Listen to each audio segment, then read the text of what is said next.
إن الحمد لله نحمده ونستعينه ونستغفره ونعوذ بالله من شرور أنفسنا ومن سيئات أعمالنا من يهده الله فلا مضل له ومن يضلل فلا هادي له وأشهد أن لا إله إلا الله وأشهد أن محمدا عبده ورسوله أرسله بالحق بشيرا ونذيرا أما بعد فإن خير الحديث كتاب الله وخير الهدي هدي محمد صلى الله عليه وسلم فإن خير الأمور عوازمها وشر الأمور محدثاتها وكل محدثة بدعة وكل بدعة ضلالة وكل ضلالة في النار فأعوذ بالله من الشيطان الرجيم بسم الله الرحمن الرحيم وأن المساجد لله فلا تدعوا مع الله أحدا. محترم حضرات، بزرگوں، دوستوں، عزیزوں، اللہ تبارک و تعالیٰ کا بڑا فضل و کرم ہے کہ اللہ تبارک و تعالیٰ نے اس سرزمین پر نماز جمعہ کے لیے ہم کو جمع فرمایا ہے. یہ بہت بڑی سعادت ہے. اللہ کے نبی صلی اللہ علیہ وسلم جب مکے سے مدینے کے لیے ہجرت کیے تو پہلا جمعہ قباء کے علاقے میں قائم کیا اور اس جگہ کو آج تک مسجد الجمعہ کہتے ہیں. مسجد الجمعہ کے نام سے وہ مسجد مشہور ہے. تو یقیناً جب اس مسجد کی گواہی دی جائے گی تو جہاں یہاں نماز پڑھنے والے نام پکارے جائیں گے وہیں آپ کا نام بھی پکارا جائے گا کہ پہلے وہ لوگ ہیں جنہوں نے یہاں جمعے کی نماز ادا کی. جمعے کی نماز ادا کی. اللہ تبارک و تعالیٰ کی کتاب سے میں نے ایک آیت آپ کے سامنے تلاوت کی جس میں اللہ تعالیٰ نے کہا وَأَنَّ الْمَسَاجِدَ لِلَّهِ فَلَا تَدْعُوا مَعَ اللَّهِ أَحَدًا. بے شک مسجدیں اللہ کا گھر ہیں. مسجدوں کے چلانے میں، مسجدوں میں اپنی بڑائی، اپنی بات، اپنی شہرت، اس کو ہرگز دخل مت دیجیے. فَلَا تَدْعُوا مَعَ اللَّهِ أَحَدًا. اخلاص کے ساتھ اس مسجد سے، اس کے ذرے ذرے سے صرف اللہ تعالیٰ کی وحدانیت بلند ہو. اس کے علاوہ کسی اور کے لیے اپنا نام، ریا، نمود یا کسی کی دشمنی یا کسی کے مقابلے میں کسی کو نیچا دکھانے نہیں. کہا وَأَنَّ الْمَسَاجِدَ لِلَّهِ فَلَا تَدْعُوا مَعَ اللَّهِ أَحَدًا. بے شک مسجدیں اللہ کے لیے ہیں اور اس میں صرف اور صرف اللہ کی بولی ہوگی. اسی لیے میں اس بات کو بھی ناپسند کرتا ہوں کہ مسجدوں میں علماء، مشائخ کا جب نام لیا جائے اتنے بڑے بڑے لقب، علامہ، مدنی، شیخ، فضیلت الشیخ، اللہ اللہ، اس سے بھی پرہیز کیا جائے. اس لیے کہ اللہ کا گھر ہے. صرف اور صرف اللہ تبارک و تعالیٰ کا نام بلند ہو اور اس میں آدمی اپنے طور سے کسی کی گنجائش باقی نہ رکھے. اسی لیے کچھ باتیں 25 منٹ کے وقت میں آپ کے سامنے بتا دینا چاہتا ہوں. ایک آدمی کی خواہش ہوتی ہے کہ اللہ تبارک و تعالیٰ اپنی جنت میں ہمارے لیے گھر بنائے. دنیا میں نہ صحیح، دنیا میں کسی گھر کا مالک نہ ہو، لیکن دل میں خواہش کرتا ہے کہ اللہ تبارک و تعالیٰ جنت میں اس کے لیے گھر بنائے. اللہ کے نبی صلی اللہ علیہ وسلم فرمایا کہ جو شخص اللہ کا ایک گھر بناتا ہے اللہ تعالیٰ جنت میں اس کے لیے گھر بناتے ہیں. بڑا گھر بنانے کی گنجائش نہیں ہے، آپ کے پاس اتنا پیسہ نہیں ہے. اللہ کے نبی صلی اللہ علیہ وسلم فرمایا کَمِفْحَصِ خَطَأ، کہا کہ کبوتر کے گھر کے برابر ہی صحیح کوئی مسجد بناتا ہے. کبوتر کا گھر کتنا بڑا ہوتا ہے؟ چھوٹی سی مسجد. کہا کہ اس کے لیے ہے کہ وہ پیسہ لگاتا ہے، اتنی چھوٹی ہی مسجد بناتا ہے تو اللہ تعالیٰ اس کے لیے بھی جنت میں گھر بناتے ہیں. اگر کوئی کہتا ہے کہ میرے پاس اتنے پیسے بھی نہیں، اتنی وسعت بھی نہیں ہے کہ میں اللہ کا گھر بنا سکوں، تو کہا کہ جو شخص دن میں 12 رکعت سنت پڑھ لیتا ہے اللہ تعالیٰ اس کے لیے جنت میں گھر بنا دیتے. دن میں 12 رکعت کی سنت کی پابندی جو کرتا ہے اللہ تعالیٰ جنت میں اس کے لیے گھر بناتے ہیں. اور یہاں تک میرے پیارے نبی صلی اللہ علیہ وسلم نے فرمایا کہ جو شخص سامنے کی صف کے خالی جگہ کو بھرتا ہے جنت میں اس کے لیے بھی گھر ہے۔ دوستو عزیزو، میں اس لیے کہتا ہوں کہ بہت کم مسجدیں ایسی ہیں جہاں صفیں درست ہوتی ہیں، سنتوں کے مطابق نماز ہوتی ہے، جہاں صرف توحید کا بول بالا ہوتا ہے، توحید کی باتیں ہوتی ہیں، اسی لیے مسجدیں بنائی جاتی ہیں۔ میرے اور آپ کے پیارے نبی صاحب فرمایا کہ ہر محلے میں مسجد ہو، ہر محلے میں مسجد ہو، تاکہ اللہ تبارک و تعالیٰ کی بلندی کا اعلان کیا جائے، اللہ اکبر کی صدائیں آئیں اور یہ شیطان بھاگ جائے۔ حدیث میں آتا ہے جب مؤذن اذان دیتا ہے اللہ اکبر، شیطان بھاگنے لگتا ہے۔ کیسے بھاگتا ہے؟ لہو ذرات، اس کے پیچھے سے آواز نکلتی ہے، بھاگتا ہے، اور جب اذان ختم ہوتی ہے تو پھر واپس آتا ہے، اور پھر جو لوگ بیٹھے ہیں ان کو گھماتا رہتا ہے، یہاں تک کہ جب اقامت ہوتی ہے تو پھر بھاگ جاتا ہے، اور اقامت ختم ہوتی ہے تو پھر واپس آتا ہے۔ اور آدمی جب نماز میں کھڑا ہوتا ہے تو اس سے کہتا ہے اذکر کذا، اس چیز کو یاد کرو، اس چیز کو یاد کرو، حتی لا یدری کم صلی، کتنی نماز پڑھا وہ بھول جاتا ہے۔ اور اللہ تعالیٰ کے نام کا جتنا ہم بلند کریں گے اللہ تعالیٰ ہم کو بلند کرے گا۔ یہ مسجدیں اسی لیے بنائی جاتی ہیں کہ اللہ اکبر کی صدائیں بلند ہو، اللہ کا نام بلند ہو۔ الکبر ردائی، اللہ کے نبی صلی اللہ علیہ وسلم نے حدیث قدسی کہا کہ بڑائی میری چادر ہے۔ اللہ کے نبی صلی اللہ علیہ وسلم نے فرمایا کہ بڑائی میری چادر ہے۔ فمن نازعنی، جو میری بڑائی کو چھین کر خود بڑا بننا چاہے گا میں اسے ہلاک کروں گا۔ یہ اللہ تعالیٰ کا اصول ہے۔ تو دوستو عزیزو، ہم آپ کو بتا رہے تھے کہ جنت میں آپ کا ایک گھر ہو، تو کہا کہ سیدھی بات کہی کہ آپ کو اللہ تعالیٰ نے دولت دی ہے تو اللہ تعالیٰ کے گھروں کی نگرانی کیجیے، اس پر پیسہ لگائیے۔ اگر وہ نہیں کر سکتے تو کم از کم 12 رکعت سنت کی پابندی کیجیے۔ اگر وہ نہیں کر سکتے تو صفوں کی درستگی کا خیال رکھیے۔ اگر یہ نہیں کر سکتے تو 4 رکعت چاشت کی نماز پڑھیے۔ اگر یہ نہیں کر سکتے تو ظہر سے پہلے 4 رکعت پڑھیے۔ کیا پیارے نبی صلی اللہ علیہ وسلم نے کیسے اچھی باتیں بتائی۔ جنت میں ایسے ہی گھر بنتا ہے۔ اب جنت کے گھر کا احساس کس کو ہے؟ تو اللہ تبارک و تعالیٰ نے قرآن مجید میں کہا احساس تھا تو ایک عورت کو تھا، امرأۃ فرعون، فرعون کی وہ عورت جس نے اللہ تعالیٰ سے کہا رب ابن لی عندک بیتا فی الجنہ، اے میرے رب میرے لیے جنت میں گھر بنا۔ اس کے ہاتھوں پر کیلے مارے جا رہے تھے، پیروں پر کیلے میخیں ماری جا رہی تھی۔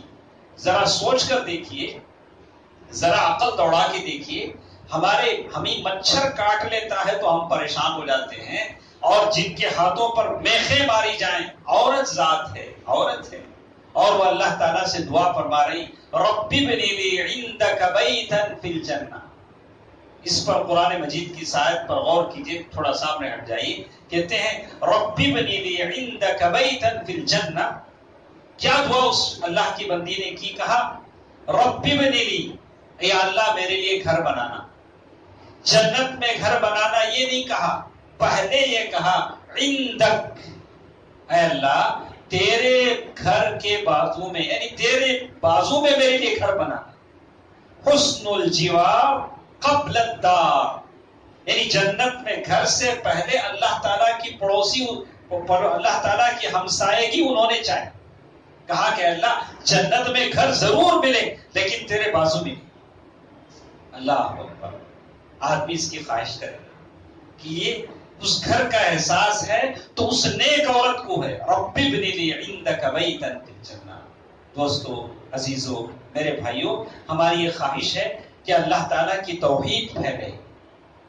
اللہ تبارک و تعالیٰ کی توحید جتنی پھیلے گی اور جتنی دوسرے لوگوں کی تعریفیں، دوسروں لوگوں کی جو جن کی باتوں پر اللہ اور نبی کے رسول صلی اللہ علیہ وسلم کی باتیں چھوڑ کر ہم چلتے ہیں، جتنا اللہ تعالیٰ کی تعریف ہوگی اللہ تعالیٰ مسلمانوں کو اتنا حفاظت عطا فرمائے.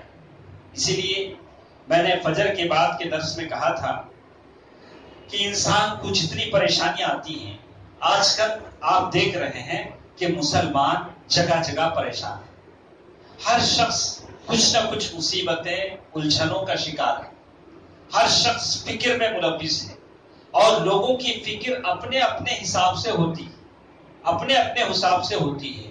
میرے اور آپ کے پیارے نبی صلی اللہ علیہ وسلم بھی فکر کرتے تھے. کیسے فکر کرتے تھے؟ ایک مرتبہ اللہ کے نبی صلی اللہ علیہ وسلم کو فکر ہوئی لوگوں کو نماز کے لیے جمع کرنے کی. کیسے جمع کریں؟ صحابہ سے مشورہ لیا کہ لوگوں کو نماز کے لیے کیسے جمع کریں.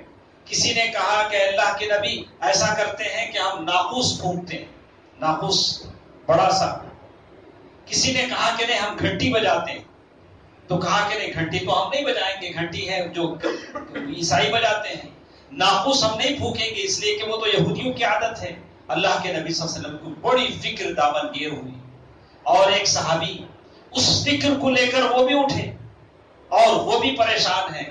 اسی فکر میں جا کے سوئے ہیں، اور خواب میں ایک فرشتہ ہاتھ میں ناقوس لیے ہوئے بڑا سا پھونکا. تو اس صحابی نے کہا ارے بھائی وہ مجھے دے دینا. تو اس فرشتے نے کہا اس کا کیا کرو گے؟ بولا کہ اس کو پھونک کر ہم لوگوں کو نماز کے لیے بلائیں گے. تو خواب میں وہ صحابی نے دیکھا کہ اس نے کہا اس سے اچھی بات میں تم کو بتاتا ہوں. تو خواب میں اس نے اذان سکھائی. صبح ہوئی، صحابی دوڑے دوڑے آئے، بولے اللہ کے نبی میں نے خواب دیکھا ہے، اور خواب میں نے یہ کلمات سنے. اللہ کے نبی صلی اللہ علیہ وسلم نے فرمایا کہ ایسا کرو کہ تمہاری آواز سے اچھی آواز بلال ابن رباح کی ہے، ایسا کرو کہ تم بلال کو بتاؤ بلال اذان دے. تو یہ فکر ہے امت کی فلاح کی، امت کو جمع کرنے کی. ایک ایک انسان کو ایک ایک فکر لاحق ہوتی ہے. حضرت عمر فاروق رضی اللہ تعالیٰ عنہ کہا کرتے تھے کہ اگر دریا کے کنارے ایک اونٹ بھی پیاسا مر جاتا ہے تو اللہ تعالیٰ عمر سے پوچھے گا کہ عمر وہ اونٹ پیاسا کیوں مرا. آج آپ دیکھتے ہیں کہ امت کی کتنی بچیاں ایسی ہیں جو گھروں میں بن بیاہی بیٹھی ہیں. اللہ آپ سے نہیں پوچھے گا. اگر میں میرے بیٹے کی شادی میں لاکھوں روپے خرچ کرتا ہوں اور بازو میں ایک غریب کی بچی گھر میں بیٹھی ہوئی ہے، اللہ نہیں پوچھے گا؟ ضرور پوچھے گا. آپ کے پاس وہ فکر نہیں ہے کہ وہ کلمہ گو مسلمان ہے، وہ کلمہ پڑھنے والی عورت ہے، اس کی بیٹی کلمہ پڑھتی ہے. آپ بے حس ہیں، میں بے حس ہوں، اور ہم کروڑوں روپے دوسرے کاموں پر خرچ کرتے ہیں، لیکن قوم کی فلاح بہبودی پر کتنا پیسہ خرچ کرتے ہیں. یہ ضروری ہے. دوستو عزیزو، ایک بنیادی بات میں اپنے دوستوں سے بتانا چاہتا ہوں کہ توحید کی دولت ہے جو انسان کی، جو دنیا کی ساری مصیبتوں، بلاؤں، آزمائشوں کا حل ہے. جتنا ہم توحید کو پھیلائیں گے اتنا ہم دنیا میں غالب رہیں گے. میں نے اسی لیے کہا کہ جتنی دعائیں اللہ کے نبی صلی اللہ علیہ وسلم نے بتلائی ہیں ساری کی ساری توحید کی ارد گرد گھومتی ہیں.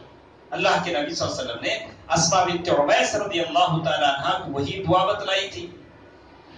میں نے فجر کی نماز میں، نماز کے بعد وہ حدیث بتلائی کہ اسماء بنت عمیس معمولی ایک عورت ہیں، صحابیہ ہیں. اللہ تعالیٰ نے بڑی فضیلتیں دی ہیں، اور پہلے شوہر حضرت جعفر بن ابی طالب ہیں.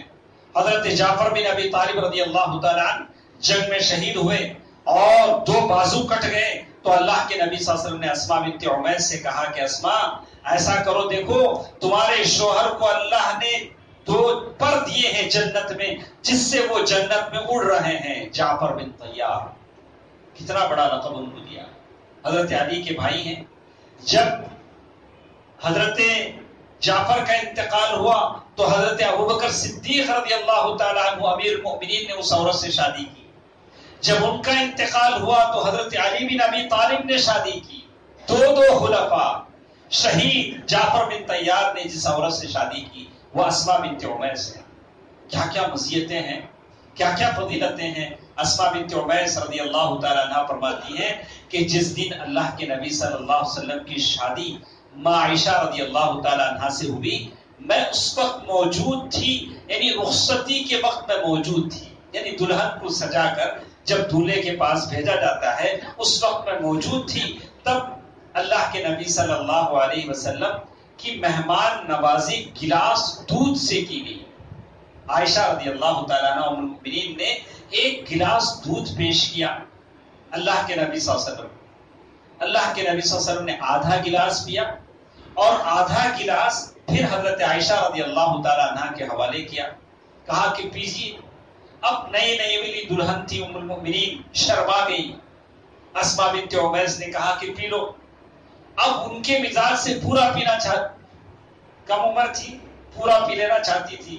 اللہ کے نبی صلی اللہ علیہ وسلم فرمایا نہیں جی، اس میں سے تھوڑا بچا کر اپنی سہیلیوں کو دو، تمہارے ساتھ اسماء بنت عمیس ہیں اور بھی دوسرے، ان کو بھی دو۔ تو اسماء بنت عمیس نے کہا رضی اللہ عنہ ایک گلاس دودھ میں کتنے لوگ پیئیں گے؟ بولا اللہ کے نبی مجھے خواہش نہیں، مجھے بھوک نہیں۔ دوسری سہیلیوں نے کہا کہ ہم کو بھی بھوک نہیں۔ اللہ کے نبی صلی اللہ علیہ وسلم نے فرمایا لا تجمعن الجوع والکذب، اللہ کی بندیوں جھوٹ اور بھوک کو مت ملاؤ۔ اللہ کے نبی صلی اللہ علیہ وسلم کو معلوم تھا کہ یہ پینے کی خواہش رکھتی ہیں لیکن چھپ کے بولتی ہیں کہ مجھے بھوک نہیں۔ اسماء بنت عمیس رضی اللہ تعالیٰ عنہ فرماتی ہیں اے اللہ کے نبی اگر کوئی ایسی بات بولے دل میں ہے لیکن خواہش نہیں ہے اگر بولے تو کیا وہ بھی جھوٹ شمار ہوگا؟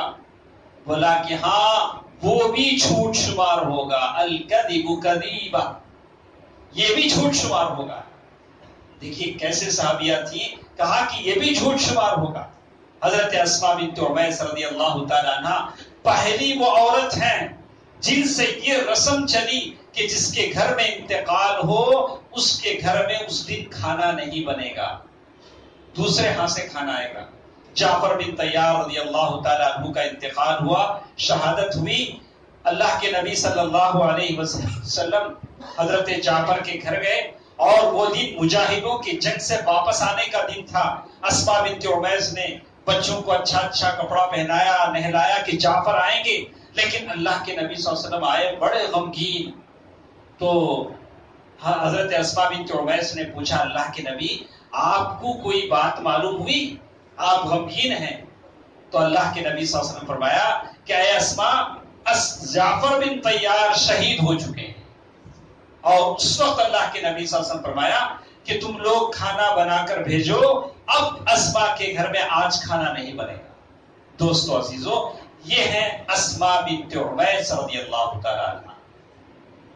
ان کو اللہ کے نبی صلی اللہ علیہ وسلم نے ایک پیاری دعا سکھلائی اور یہ دعا ہے ساری کی ساری توحید پر مبنی ہے جو آپ کی ساری پریشانیوں کو دور کر سکتی ہے۔ اس مجلس میں اٹھنے سے پہلے آپ اس دعا کو یاد کریں۔ میں بار بار اس لیے بتاتا ہوں کہ آپ میں سے ایک شخص آدمی پریشانیوں میں دعا پڑھ لے، توحید کے ساتھ پڑھے، اس عقیدے کے ساتھ پڑھے جس دل میں، جس سینے میں توحید سما جاتا ہے اس سینے میں دکھ، درد، الجھن، پریشانی ہرگز جمع نہیں ہو سکتی۔ جسے یقین ہے کہ رب کائنات سارے خزانے کا مالک ہے، زمین و آسمان کی خزانے اس کے پاس ہیں، وہ صحت کا مالک ہے، دولت کا مالک ہے، عزت کا مالک ہے، وہ کسی اور سے امید نہیں رکھے گا، کسی اور سے نہیں ڈرے گا اور کسی اور سے امید نہیں رکھے گا۔ اللہ کے نبی صلی اللہ علیہ وسلم نے کیا دعا سکھلائی؟ کہا اللہ اللہ ربی، اے اسماء تم دعا کرنا اللہ اللہ ربی، میرا اللہ میرا اللہ میرا رب ہے، اللہ جس کی طرف سارے لوگوں کی دل لگ جاتے ہیں۔ دوستو ان مسجدوں کی آباد کاری، ان مسجدوں کو بنانے کا مقصد یہی ہے کہ یہاں سے توحید کا بول بالا، توحید کی دولت یہاں سے پھیلے، توحید کا یہ مرکز قرار دے۔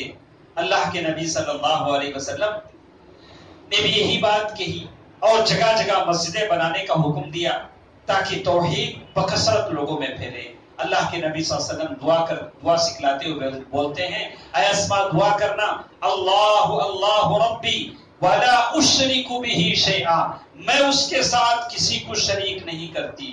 بس دو باتیں ہیں، اللہ اللہ ربی ولا اشرک به شیئا، اللہ اللہ میرا رب ہے، میں اس کے ساتھ کسی کو شریک نہیں کرتی۔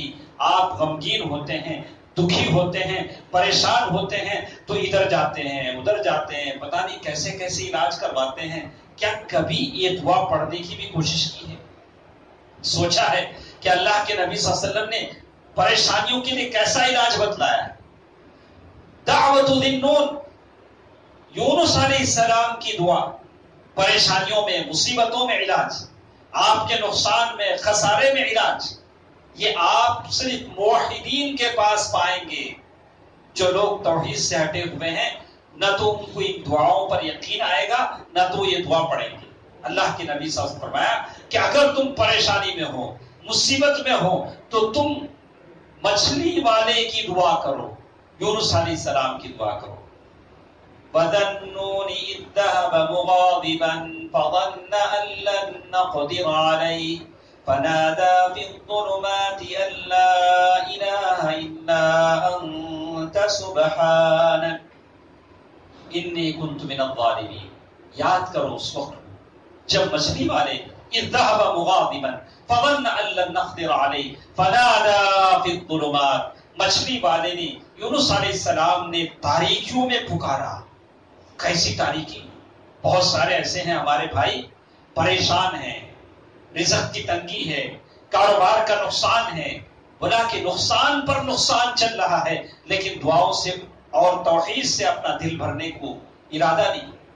کہا کہ ایک تو مچھلی کی پیٹ کا اندھیرا ہے، رات کا اندھیرا ہے، سمندر کا اندھیرا ہے، اور وہ اللہ سے دعا کر رہے ہیں لا الہ الا انت سبحانک، اے اللہ تیرے علاوہ کوئی نہیں ہے، تو بڑا پاک ہے۔ انی کنت من الظالمین، اے اللہ میں ظالم تھا، مچھلی کے پیٹ میں پھنسا کر، سمندر میں ڈبو کر، تو ظالم نہیں۔ حالانکہ ساری چیزیں اللہ تعالیٰ کے حکم سے ہوتی، معلوم ہے اللہ تبارک و تعالیٰ کی مرضی سے کوئی کام ہوتا ہے، کوئی کام ہوتا ہے۔ ایک شخص تھیٹر جاتا ہے، کس کی مرضی سے جاتا ہے؟ ہاں، کس کی مرضی سے جاتا ہے؟ اگر اللہ کی مرضی نہ ہو تو جائے گا نہیں جائے گا، پیر گر جائیں گے، تھیٹر تک پہنچ نہیں پائے گا۔ ایک شخص مسجد آتا ہے، کس کی مرضی سے جاتا ہے؟ اللہ کی مرضی سے جاتا ہے۔ اس میں تھوڑا سا فرق ہے۔ ارادت اللہ قسمین، اللہ تعالیٰ کا ارادہ دو ٹائپ کا ہوتا ہے۔ تحت المشیہ، ایک وہ مرضی جس میں اللہ تعالیٰ کی رضا کا دخل ہوتا ہے۔ آپ مسجد آئے ہیں، اللہ کی مشیت سے آئے ہیں، لیکن اس میں اللہ کی رضا ہے، اللہ اس سے راضی ہے۔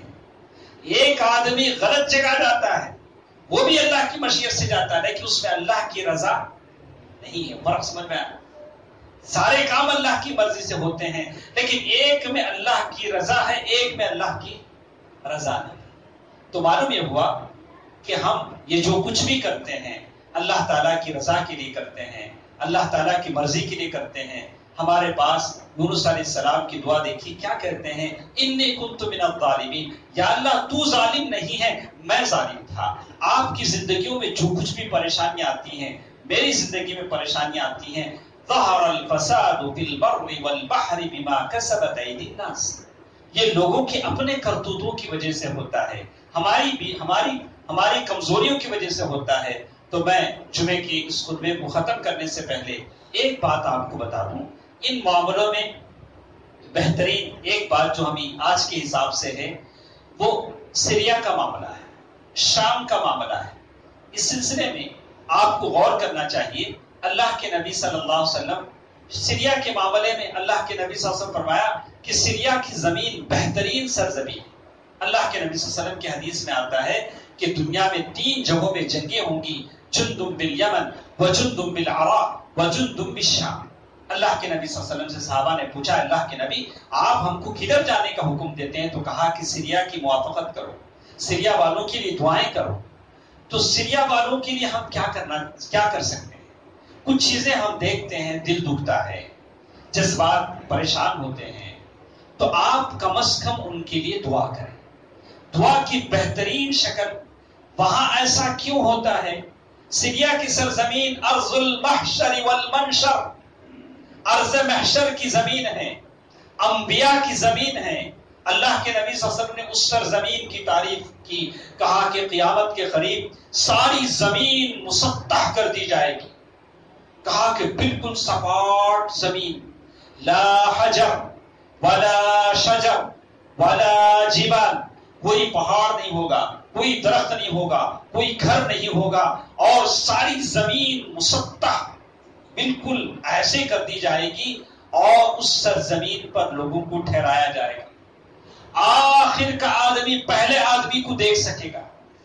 ویسے سرزمین پر اللہ آپ کا اور میرا حساب لے گی، اور جس کو پکاریں گے وہی آئے گا، کوئی کنفیوژن نہیں، سیم فادر نیم، اپنا نیم، یہ نیم، کوئی ڈی این اے نہیں، کوئی چیز نہیں، ہر آدمی کو اللہ جس کو پکاریں گے وہی آئے گا، اور سارے لوگ عرض محشر میں اسے دیکھیں گے، اور اس کو پکارا جائے گا، اور وہ کہتے ہیں کہ ہر شخص قلب سلیم لے کر آئے گا، اس کا حساب و کتاب ہوگا۔ تو عرض شام کے تعلق سے ہمارا یہ عقیدہ ہے کہ آدمی ان مومنوں کے لیے دعا کرے۔ کیسے دعا کرے؟ اللہ کے نبی صلی اللہ علیہ وسلم، ایک تو آپ کی انفرادی دعائیں ہیں، آپ ان کلمہ گو مسلمانوں کے لیے دعا کریں۔ بچیاں مرتی ہیں، تڑپتی ہیں، تو آپ کا دل بھی تڑپتا ہے۔ کبھی میں اپنے بچوں کو، ولید بن الولید کو نجات دے اللہ، عیاش بن ربیعہ کو نجات دے۔ مکے میں جو لوگ پھنس گئے تھے، اللہ کے نبی صلی اللہ علیہ وسلم ان کے لیے دعا فرماتے تھے۔ وہاں جو لوگ پھنسے ہیں، آپ ان کے لیے دعا کریں۔ اور اللہ کے نبی صلی اللہ علیہ وسلم ایک ایک مہینے تک قنوت نازلہ پڑھتے تھے۔ قنوت کی دو قسمیں ہیں، ایک وتر کا قنوت، اللہم اہدنا فیمن ہدیت وعافنا فیمن عافیت، جو قنوت آپ پڑھتے ہیں۔ مجھے یہ جان کر بڑا افسوس ہوا کہ ہمارے اہل حدیث مسجدوں میں بھی قنوت نہیں پڑھتے، قنوت نازلہ نہیں پڑھتے۔ اللہ، آپ تعجب کریں گے، چنئی کی کوئی ایک مسجد ایسی ہوگی جہاں قنوت نازلہ نہ پڑھتے ہوں۔ ہمارے استاد شیخ انیس الرحمن اعظمی کہتے ہیں کہ جن حالات سے ہم گزر رہے ہیں، روزانہ قنوت نازلہ پڑھے تب بھی کم ہے۔ روزانہ فجر کی نماز میں آپ قنوت نازلہ پڑھیں تب بھی کم ہے، اس لیے کہ آنے والے حالات کس کروٹ بدل سکتے ہیں آپ کو نہیں پتا۔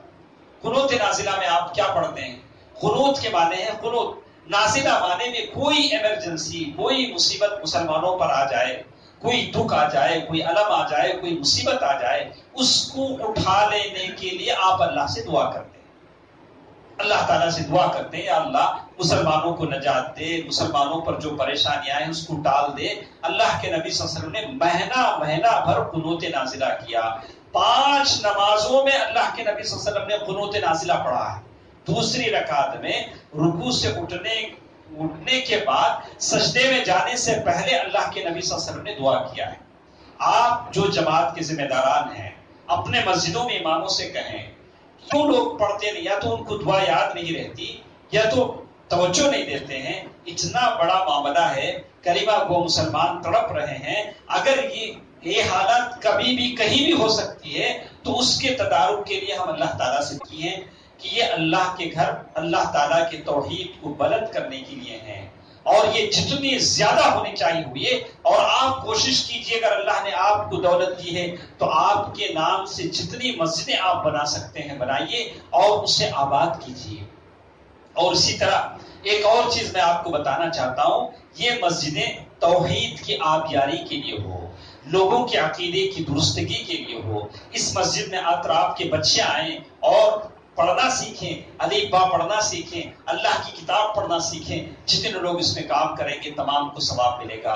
تو اللہ تبارک و تعالیٰ سے میں دعا کرتا ہوں کہ اللہ تبارک و تعالیٰ اس مسجد کو قیامت تک اپنے دین کی اشاعت کا ذریعہ بنائے۔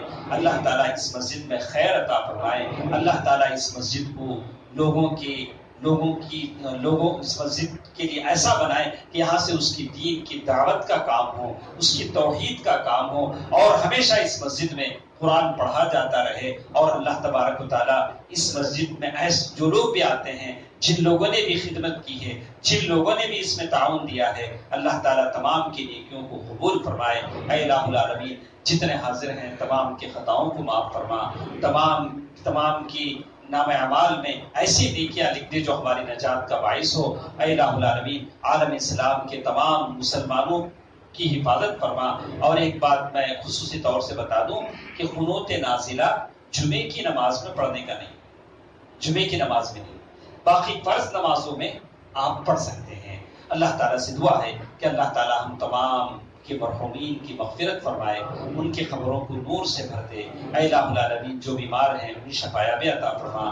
اے الہ العالمین جو قرض دار ہیں ان کے قرضوں کی ادائیگی کا ذریعہ فرما۔ اے الہ العالمین جو کاروباری ہیں یا اللہ ان کے کاروبار میں برکت عنایت فرما، حلال روزی عطا فرما۔ آمین۔ صدق اللہ العلی العظیم ونفعني وإياكم بالآيات والذكر الحكيم إنه تعالى جواد الملك الكريم الرؤوف الرحيم۔